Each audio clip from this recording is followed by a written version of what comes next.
We have done a number of noise assessments through the UK and Ireland, and following on from the previous speaker in relation to the impacts and the changes, what I'd like to do today is run through the differences between the existing wind energy guidelines and specifically in relation to noise, what was laid out in the preferred draft approach that came out in 2017 and some of the impacts that may have on how wind farms and wind turbines are assessed after the change.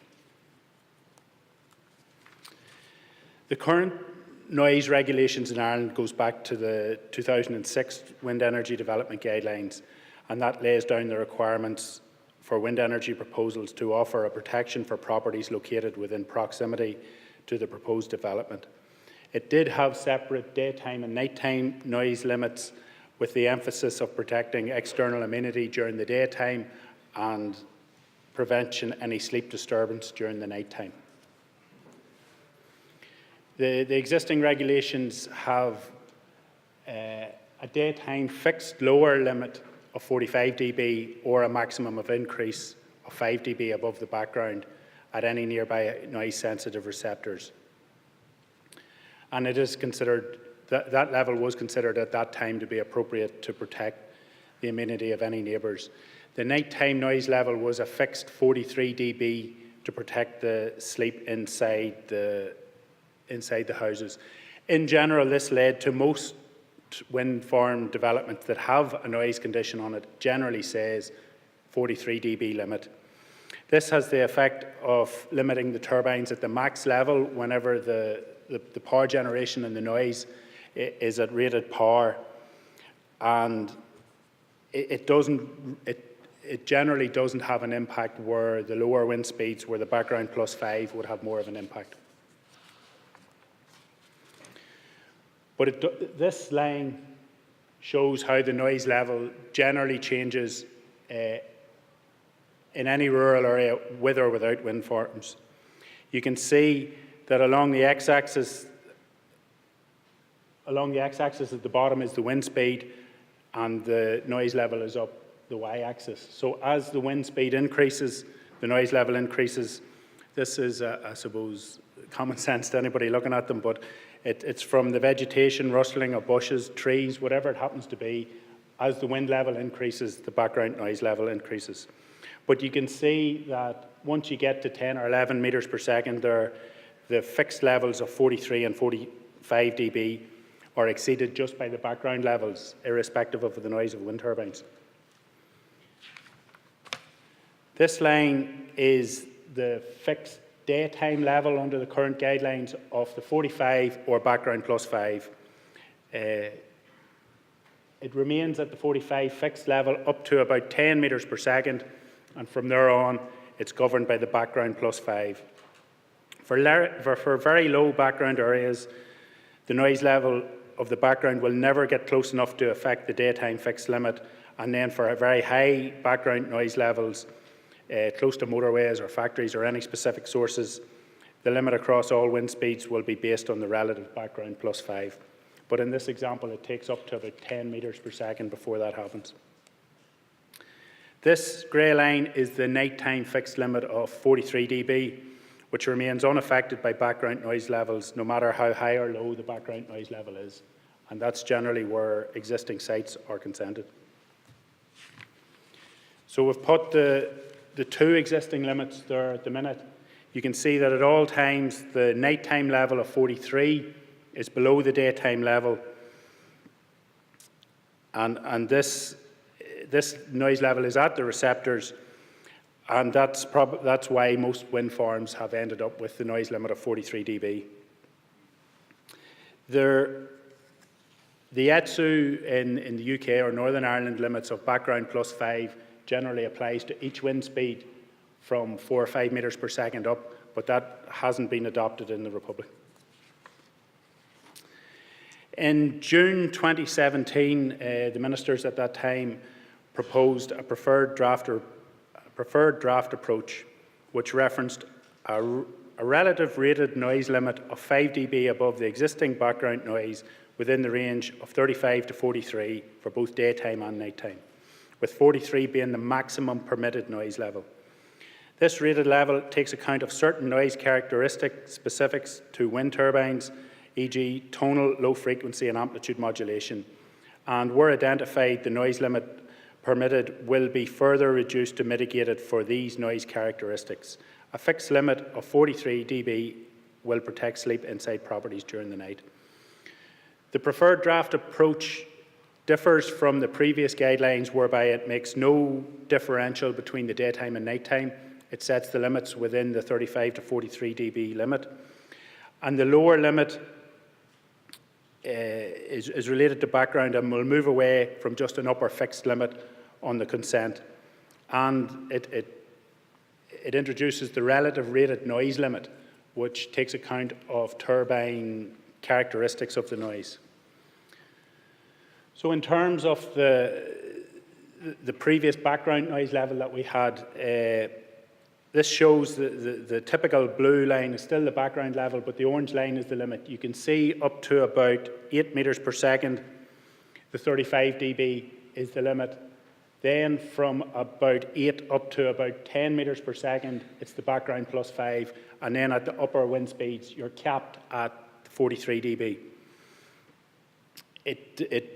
And at the higher wind speeds, the background level already exceeds the maximum limit that would be permitted under the preferred draft approach. It will require noise from the turbines when they're not. This approach and these proposed guidelines will require the noise levels from the turbines to be curtailed or limited even when they're not operating at their maximum level.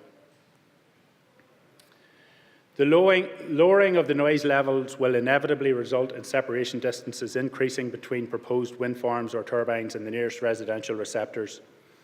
And with respect to the cumulative impacts, if there are existing wind farms are marginally compliant with the 2006 guidelines, then the noise impact from proposed wind farms will be required to be about 10 dB under that of the existing wind farm, and it may rule out neighbouring or proposed wind farms. Sites can be consented and properly operating at 43 dB, and at lower wind speeds it will be very restrictive for any new sites where you're filling in around them. And curtailment will, as I say, will be required at lower levels even though the turbines aren't operating at maximum levels. What also has come out quite recently is WHO guidelines, where for the first time they made reference to wind turbines. And they introduced a factor that's not normally associated with wind turbines in terms of LDN. So what the guidance development group within the World Health Organization suggested is that where there's an LDN level above 45, it is associated with adverse health effects. Being involved in a number of wind farm applications over the past few years, objectors have always got on to the potential of adverse health effects, but there's never been any body like the World Health Organization who came out and identified them, and this has done that for the first time. The LDN is a 24-hour average, but to measure an LDN, you would need about a year's worth of data because it is a 45 dB annual average.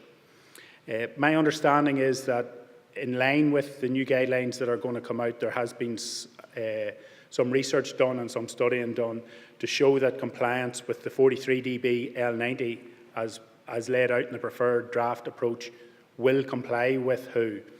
So my understanding is that going forward you won't have to do an assessment in line with LDN or in line with WHO, but if you can show compliance with the limits as set out in the preferred draft approach, you will then be compliant with WHO. So going back to the relative rated noise limits, and this identifies 3 specific special audible characteristics from wind turbines: tonal noise, amplitude modulation, and low frequency noise. There will be a penalty applicable for each of these characteristics. And the overall noise limit, so the 43 or the background plus 5, depending on where you're sitting or what wind speed it is at that you're looking at, that final noise level will have to be the noise from your turbine as measured plus the penalty applicable to the special audible characteristic. Taking the first one is tonal noise. Tonal noise from wind turbines generally comes to the gearbox, and over the more recent times, improvements in turbine design have greatly reduced the potential for tonal noise. It is something that does come up quite a bit, I suppose, particularly in the north, where there's reconditioned turbines or older, smaller single turbines. There are a number of them that we've measured, and there is evidence of tonal noise. But with the newer, larger turbines that are mainly applicable in the south, it isn't as much of an issue. But there is an ISO on how you measure tonal noise.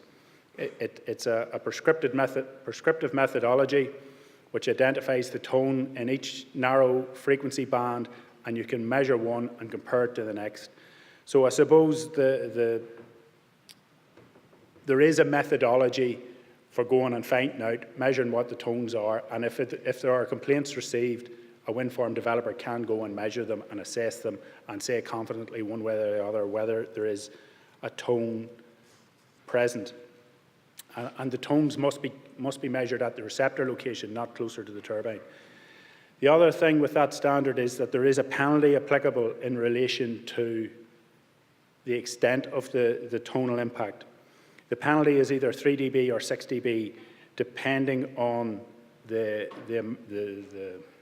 impact of the tone or the difference of the tone between the next frequency. These penalties are obviously quite severe if you were working to a background +5 or a 43 dB. And if you consider that a 3 dB increase is equivalent to the doubling of a noise source, it can require significant curtailment or mitigation should there be a tonal issue. In relation to the second special audible characteristics, it's amplitude modulation. In the UK, the Department of Energy and Climate Change commissioned a report on an appropriate measurement methodology and penalty scheme for amplitude modulation. Amplitude modulation only really occurs in specific set of circumstances. It is site-specific in terms of topography, wind shear, blade length will all have an impact on it. And if it does occur, it will only occur in certain wind speeds and certain wind directions, and it will only be obvious at receptors in a certain direction from the wind farm. So it would be unreasonable to penalise objectors when amplitude modulation are not a cause for complaint. So if it's occurring and there's no receptors in line or in location to hear it, you wouldn't be required for curtailment. But if there is an issue with amplitude modulation complaints being received, you would be trying to identify under which set of environmental circumstances they are complaining if it is there. But the thing about it is you can't assess it prior to a wind farm being developed. So it's not something you can consider at the planning stage. So I know that has caused difficulty at various times when you come to the finance or the due diligence in terms of compliance with conditions. You won't know that this is an issue until it's built. So there is a process laid out by the Institute of Acoustics on how you measure amplitude modulation. And within that, there is a penalty scheme as well. Where there's a peak to trough level difference of more than 3 dB, of less than 3 dB, there is no amplitude modulation. So that's what it's saying is the general noise from a wind turbine, the characteristic of a normal operating wind turbine falls into that lower end and there's no penalty applicable. Where the peak to trough difference in terms of the noise increases above 3 dB, there's a sliding scale of a penalty from 3 to 5 dB. And again, that will be added on to your overall measured noise level from your wind farm. And therefore reducing the noise limits, the effective noise limits that you can have with your wind turbine operating normally. Amplitude modulation can be measured when it is operational, and it's in certain wind speeds and wind directions that the curtailment or the mitigation should be incorporated. The final special audible characteristic is low frequency noise. In relation to newer turbines, low frequency noise as defined by this criteria, it isn't really an issue with the newer turbines. What this defines is here's the level that you can't exceed inside each frequency band at the very low frequency. But what I understand in relation to low frequency noise is that there isn't going to be a penalty applicable to it. You just can't generate it. So where turbines are actively producing low frequency noise, they can't be operational. But as I say, with the newer, larger type turbines, you shouldn't have to, it shouldn't be there. The manufacturer shouldn't develop them. So I don't think it really is an issue that the guidance should be covering, but as I understand, they are going to cover. So in summary, the updated guidelines will be a lot more prescriptive to follow, and in a similar fashion to, it'll be much more like ETSU and the Institute of Acoustics Good Practice Guide. But in some respects, it will be even tighter. What has caused problems on a lot of contentious sites in the Republic is that there's no clear, defined methodology to follow to show compliance or otherwise. The previous 2006 guidelines didn't have enough information as to what is right and wrong. There was a grey area in the middle, and that has caused problems for both objectors and developers. So while there is much more prescriptive guidance coming, you will at least then be able to prove whether or not you're compliant, but they will be much tighter in terms of limits that they can put on you. It has the potential of reducing arguments over the robustness of the assessments, but there will be significant additional costs in terms of the pre-planning stage, the work that has to be done, and the monitoring that will be carried out to show that you are compliant.